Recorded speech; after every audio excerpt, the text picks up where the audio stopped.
Et bonjour et bienvenue sur Garage PC les gars, donc aujourd'hui une nouvelle vidéo, donc on va voir un peu ce qui s'est passé pendant la semaine, l'évolution, voir aussi les variétés de piments qu'on a pu récolter de l'extérieur pour cette saison. Donc c'est parti, on va commencer tout de suite par nos trois plants principaux qui étaient atteints d'œdème. Malheureusement c'est toujours le cas, on peut voir qu'on a quand même une légère amélioration pardon, sur les feuilles, surtout les nouvelles feuilles qui n'en ont pas beaucoup comparé aux feuilles qui étaient déjà là de base, donc les feuilles vraiment les grandes feuilles. Donc j'espère que ça va se régler, je ne les ai pas rempotées parce que je voulais éviter en fait d'avoir tout simplement le même problème que maintenant. C'est-à-dire que là pour l'instant en fait on a les racines qui n'arrivent pas vers le bas, qui n'arrivent pas tout en bas. Donc ils n'arrivent pas à capter l'eau et ça fait de l'eau qui stagne. Donc je me suis dit si je les rempotais ça aurait fait pareil dans les grands pots. C'est pour ça que j'ai décidé de les laisser dans ceux-là, histoire de laisser les racines se développer le plus possible avant de les rempoter. Donc on les a laissés dans nos pots de 3 litres et demi, d'ailleurs on peut voir que les racines n'arrivent pas encore en bas. Donc ils ont encore de la marge, ils pourront encore rester quelques semaines dedans je pense.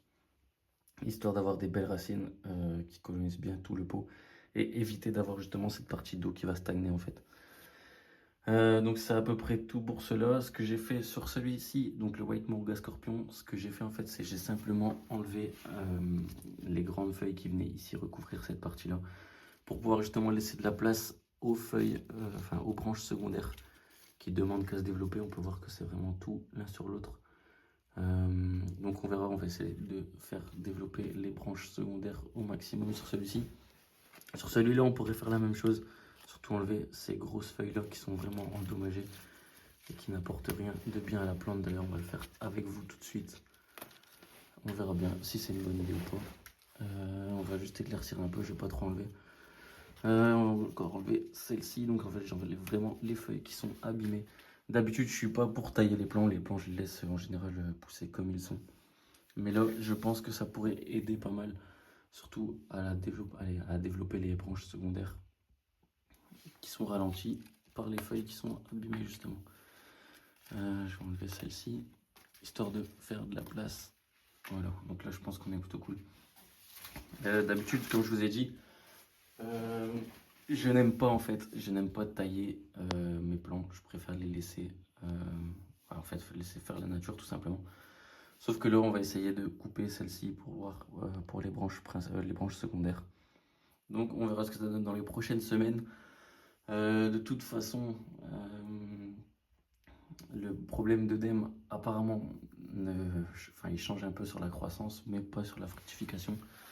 Comme on peut voir, on a déjà des bourgeons qui arrivent sur ce plan ici, mais aussi sur celui-là. Donc on peut voir ici une petite feuille, fleur pardon. Donc on a des bourgeons de fleurs qui arrivent également sur celui-ci. Donc on aura quand même nos fruits, mais bon, j'aimerais bien avoir quand même un plant en bonne santé, histoire de pouvoir récupérer des graines et être sûr que les graines seront bonnes. Je pensais au début que, enfin, j'ai l'idée qui m'est traversé l'esprit de penser que l'œdème était peut-être dû aux graines, sauf que ça m'étonnerait parce qu'on a trois variétés différentes et les trois variétés sont atteintes d'œdème, donc ça n'a rien à voir avec les graines, je pense. Ensuite, ce qu'on va voir, c'est que notre petit plant ici, donc c'est pareil, on a toujours un peu d'œdème mais beaucoup moins, nous fait aussi des petites fleurs, malgré qu'il est dans un petit pot de 1 demi-litre. Donc comme quoi la taille n'a pas forcément d'impact à ce stade-là. On peut voir que les racines ne dépassent pas encore, donc il peut encore rester dans celui-ci un petit peu. Donc on va le laisser dedans. Je sais pas si j'utiliserai, peut-être que je vais l'utiliser s'il y en a vraiment un de... Enfin, si celui-là devrait mourir. Donc c'est pour ça que je le garde en réserve en fait. Mais bon, on verra. J'espère que ce sera pas le cas, sinon ça ferait beaucoup de temps perdu. Et j'ai pas vraiment envie. Ensuite, on va revenir sur notre projet canette. Projet canette qui est pareil, c'est le même que celui-ci. Donc un Borg 9 Purple Golden. Je pense aussi l'enlever, étant donné que c'est pareil, on a aussi de l'œdème sur celui-ci. Alors pourquoi, je n'ai aucune idée. Mais bon, ouais, ces quatre plants présentent de l'œdème. Les autres, enfin celui-ci aussi, c'est les mêmes variétés.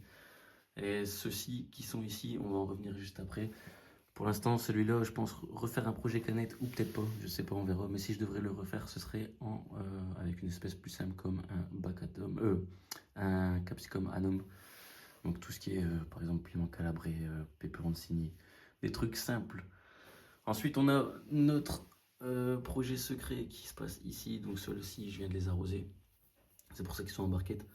Donc ça, Primotali chocolat, œdème, il n'y en a pas. Franchement, comme vous pouvez voir, il n'y a aucun œdème. Ici, c'est pareil pour notre Yellow Fever, pas d'œdème, tout se passe bien. Le plan est très beau. Celui-ci aussi, celui-ci d'ailleurs est plus beau que celui-ci. Ici, on a notre Bud Jolokia qui va se faire arroser aussi juste après. C'est pareil, hein, on n'a pas d'œdème, ou très peu. On n'a même pas d'œdème, c'est plus des poils ça. Ouais, on n'a vraiment pas d'œdème, donc là, on est bien aussi. Et on a ici nos Agi Charapita de la session précédente. Donc c'est les graines qu'on a récoltées et qu'on a fait germer. Donc des graines isolées. Pareil, pas d'œdème, pas de maladie. Donc on a des graines qui sont 100%, enfin pas 100%, mais quoique si, ils ont toutes germé. Mais en tout cas, elles sont 100% viables, pas de maladie à déclarer pour l'instant. Donc ces graines-là seront bientôt disponibles. J'aurai des graines d'Agi Charapita isolées et non isolées. Pour ceux que ça intéresse, n'hésitez pas à me contacter sur Instagram. Ou en commentaire et on parlera sur Instagram, pardon. Je suis un peu malade, désolé, c'est un peu pour ça la voix qui part un petit peu de travers. Mais sinon, rien de spécial. Donc on va s'attaquer directement à la deuxième partie de la vidéo, qui va être les piments qu'on a récoltés à l'extérieur pendant cette saison. Donc je vous ai ramené un petit échantillon. Donc ici, on a pour commencer le Carolina Reaper jaune. Je l'ai mis au point. Carolina Reaper jaune. Donc on en a eu pas mal. Un plan qui est très prolifique. Et qui nous donnera une bonne récolte. Donc on a celui-ci. Ensuite, on a notre habanero rouge. Une sorte d'habanero rouge. Enfin, c'est de l'habanero rouge plutôt. C'est pas une sorte, c'est de l'habanero rouge. Ensuite, on a ici, un grand mystère. C'était censé être un lemon drop. Tous les fruits sont ressortis comme ça, donc ce n'était pas un lemon drop. Je ne sais pas du tout ce que ça pourrait être. Niveau piquant, on va le comparer à un habanero, pardon.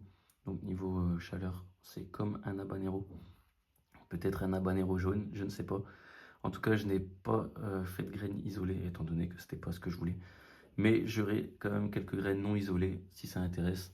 D'ailleurs, Carolina Reaper jaune, j'aurai des graines isolées, ça y aura pas de souci.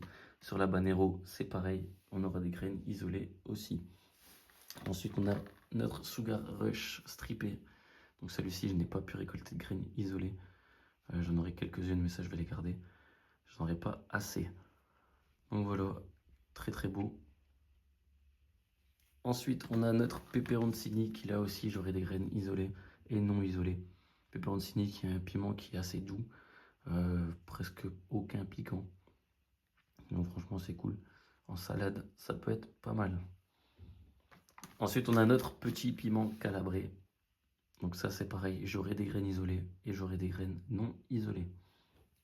Et le dernier qu'on a pour l'instant, c'est le Bud Jolokia, comme vous avez... le Bud Jolokia, pardon. Le Choco Ghost Jammy, comme vous avez pu voir dans les posts sur la chaîne.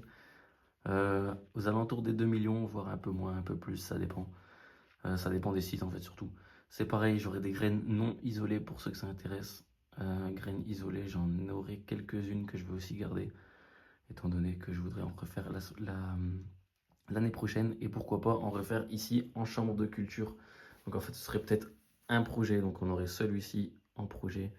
Et le dernier, le Dragon's Breath, qui est aux alentours des 2,4 millions, 2,8 millions sur l'échelle de Scovie. Donc on est plutôt pas mal, hein. On peut voir sa tête. On voit qu'il a envie de nous tuer. Et voilà, donc c'est à peu près tout ce qu'on va retrouver pour cette année. Et aussi, ne pas oublier, j'avais gardé un plan d'Agi Charapita qui est ici, que j'avais laissé à l'extérieur. Donc en fait que j'ai récupéré de la chambre de culture pour mettre à l'extérieur, finir la saison.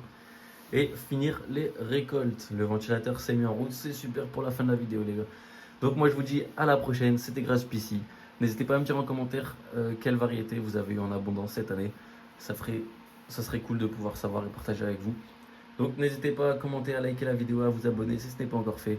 Et moi je vous dis à la prochaine pour une nouvelle vidéo. Ciao les gars.